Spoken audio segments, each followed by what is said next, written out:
Hello friends, strength of material में आज हम बात करने वाले हैं स्ट्रेस और स्ट्रेन के बारे में। तो जल्दी से शुरू करते हैं। स्ट्रेस क्या है? अगर आपको एक लाइन में किसी को बताना है तो स्ट्रेस क्या है, तो स्ट्रेस को हम बोल सकते हैं stress is equal to force upon area. Okay, force पर यूनिट एरिया भी बोल सकते हैं। अगर किसी भी चीज पे हम जितना भी कोई फोर्स लगाते हैं तो वो ऑपोजिट डायरेक्शन में एक रिएक्शन फोर्स उसमें क्रिएट होता है, तो उस रिएक्शन फोर्स को हम क्या बोलते हैं? स्ट्रेस बोलते हैं। वो रिएक्शन फोर्स कितना क्रिएट होगा? जितना यूनिट एरिया पे आप उसमें फोर्स लगाओगे उतना उसमें स्ट्रेस प्रोड्यूस होगा। तो हम स्ट्रेस को एक सिंबल दे देते हैं। तो स्ट्रेस को हम क्या बोलते थे? सिग्मा दे देते हैं। क्या बोलते हैं? सिग्मा। तो sigma is equal to force, force को हम P बोलते हैं, एरिया को हम A बोलते हैं। तो सिग्मा इज इक्वल टू क्या हो गया इसका इक्वेशन? P बाय A हो गया। ओके, अब बात करते हैं उसका यूनिट क्या आएगा दोस्तों। तो उसका यूनिट, फोर्स का यूनिट क्या होगा? न्यूटन। एरिया का क्या होगा? मीटर स्क्वायर होगा या mm स्क्वायर होगा। लेकिन मैं स्ट्रेंथ ऑफ मटेरियल में मैं न्यूटन पर mm स्क्वायर उसका यूनिट लिखूंगा। उसका यूनिट न्यूटन पर मीटर स्क्वायर भी लिख सकते हो आप। ओके, तो स्ट्रेस हो गया force upon area, P by A newton पर mm स्क्वायर।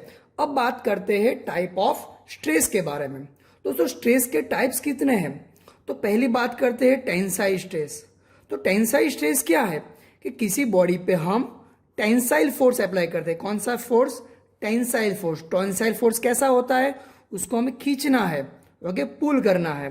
तो पुल करते हो, खींचते हो, तो टेंसाइल फोर्स अप्लाई करते हो, तब उसमें जो फोर्स क्रिएट होता है, जो स्ट्रेस क्रिएट होता है, उसको हम बोलते हैं टेंसाइल स्ट्रेस बोलते हैं। उसी तरीके से दूसरा है कॉम्प्रेसिव स्ट्रेस। कॉम्प्रेसिव स्ट्रेस किसे बोलेंगे? अगर किसी बॉडी पे हम कॉम्प्रेसिव फोर्स अप्लाई करते हैं, कॉम्प्रेस करना यानी पुश करना, अगर कॉम्प्रेसिव फोर्स अप्लाई करते हैं तो उसमें जो स्ट्रेस क्रिएट होता है उसको क्या बोलते हैं? कॉम्प्रेसिव स्ट्रेस बोलते हैं। ओके, ये चीज इंपॉर्टेंट है दोस्तों। कौन सी? शियर स्ट्रेस क्या है? तो शियर स्ट्रेस यानी सपोज मैं यहाँ पे एक फिगर ड्रॉ करके दिखा रहा हूँ आपको। एक यहाँ पे एक बॉडी है, एक फोर्स ऐसे अप्लाई कर रहा हूँ मैं और दूसरा फोर्स ऐसे अप्लाई कर रहा हूँ। तो ये कॉम्प्रेसिव नहीं है। देखो कॉम्प्रेसिव में क्या था? लाइन ऑफ एक्शन सेम थी। इसमें देखिए लाइन ऑफ एक्शन अलग अलग है दोनों की। इसकी लाइन ऑफ एक्शन ये है, इसकी लाइन ऑफ एक्शन ये है। अगर इसका डिफॉर्मेशन कुछ होगा तो कुछ ऐसे हो जाएगा। मैं यहाँ पे फिगर में दिखा देता हूँ कि ऊपर का जो पोर्शन है वो थोड़ा अगर फेलियर होगा तो ऐसे होगा, ऊपर का पोर्शन ऐसे हो जाएगा, नीचे का पोर्शन ऐसे हो जाएगा। तो किसी के अंदर ऐसा जो फोर्स अप्लाई होता है जिसकी लाइन ऑफ एक्शन अलग अलग है, तो उसको हम कौन सा स्ट्रेस बोलते हैं? शियर स्ट्रेस बोलते हैं। शियर स्ट्रेस को मोस्टली मैकेनिकल इंजीनियरिंग में हम एक सिंबल देते थे जिसका नाम है, हम ये सी करके इसको ऐसा सिंबल देते हैं। ये सिंबल का नाम क्या है दोस्तों?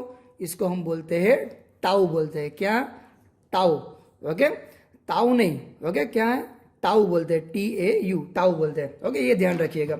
दूसरी चीज बेंडिंग स्ट्रेस के बारे में बात करते हैं। तो बेंडिंग स्ट्रेस, उसमें कैसा फोर्स लगेगा?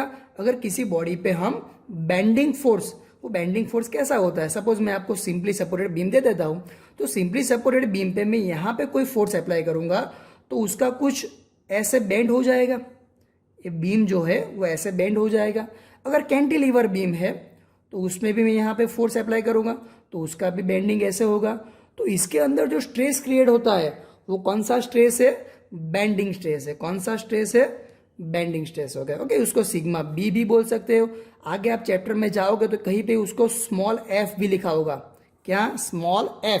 सिग्मा बी भी लिख सकते हो या फिर स्मॉल f। आगे जब हम दूसरा बेंडिंग स्ट्रेस का चैप्टर दिखेंगे उसमें बात करेंगे। दोस्तों ये चीज बहुत इंपॉर्टेंट है। कौन सा स्ट्रेस है? Torsion stress.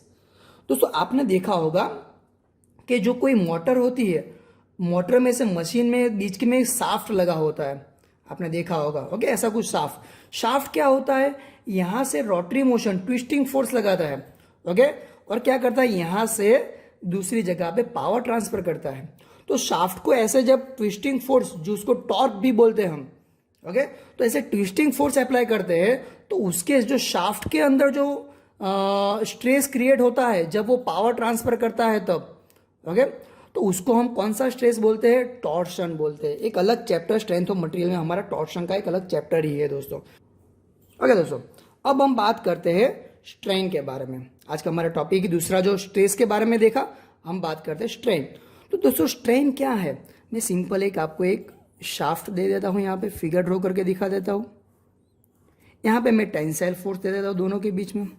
सपोज उसकी ओरिजिनल लेंथ क्या है? एल है। अगर टेंसाइल फोर्स अप्लाई करता हो तो उसकी लेंथ थोड़ी भी चेंज होती है। कितनी लेंथ चेंज हुई?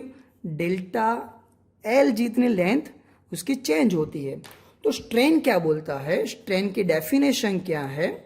उसके जो भी डायमेंशन में चेंज होता है, यहाँ पे लेंथ में चेंज हो रहा है तो मैं यहाँ पे लिखता हूँ चेंज इन लेंथ अपॉन उसकी जो ओरिजिनल लेंथ है। क्या है? ओरिजिनल जो लेंथ है।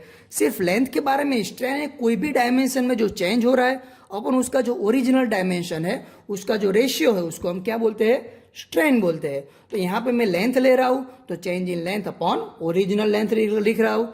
तो स्ट्रेन को हम एक सिंबल देते हैं दोस्तों। स्ट्रेन को कौन सा सिंबल दे देते हैं? उसको एक ऐसे सी करना है आपको। सी करके बीच में ऐसा एक छोटी सी लाइन खींच दो, तो उसको हम क्या बोलते हैं? एप्सिलॉन बोलते हैं। क्या बोलते हैं? एप्सिलॉन। ओके, तो epsilon is equal to change in length को बोल देता हूँ डेल्टा एल। उसकी ओरिजिनल लेंथ क्या है? एल हो गई। तो epsilon is equal to delta L upon L. तो स्ट्रेन आए कभी भी तो उसको बोलना है delta L upon L, change in length upon original length. दोस्तों अब आपको मुझे बताना है कि उसका यूनिट क्या है। तो उसको लेंथ का यूनिट mm, नीचे भी लेंथ है उसका यूनिट भी mm। उसका मीनिंग क्या हुआ? स्ट्रेन का कोई यूनिट है नहीं, ये क्या है? यूनिट लेस है। ओके, तो दोस्तों आज हमने बात की स्ट्रेस और स्ट्रेन के बारे में। अगले सेशन में हम कोई इंटरेस्टिंग टॉपिक के बारे में बात करेंगे। Thank you very much.